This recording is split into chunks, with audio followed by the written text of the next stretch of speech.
విజయవాడలో భారీ వర్షాలకు ఇళ్లపై విరిగిపడ్డ కొండ చర్యలు. మొగల్ రాయపురంలో ఇళ్లపై కొండ చర్యలు విరిగిపడ్డాయి. వీటిలో నివసిస్తున్న పలువురు శిథిలాల క్రింద చిక్కుకున్నారు. ఘటనా స్థలానికి చేరుకున్న పోలీసులు అధికారులు రెస్క్యూ ఆపరేషన్ చేపట్టారు. 4 గాయపడగా 1 మృతి చెందారు.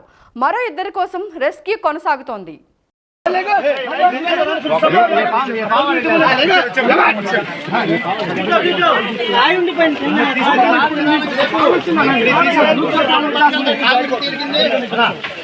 అరే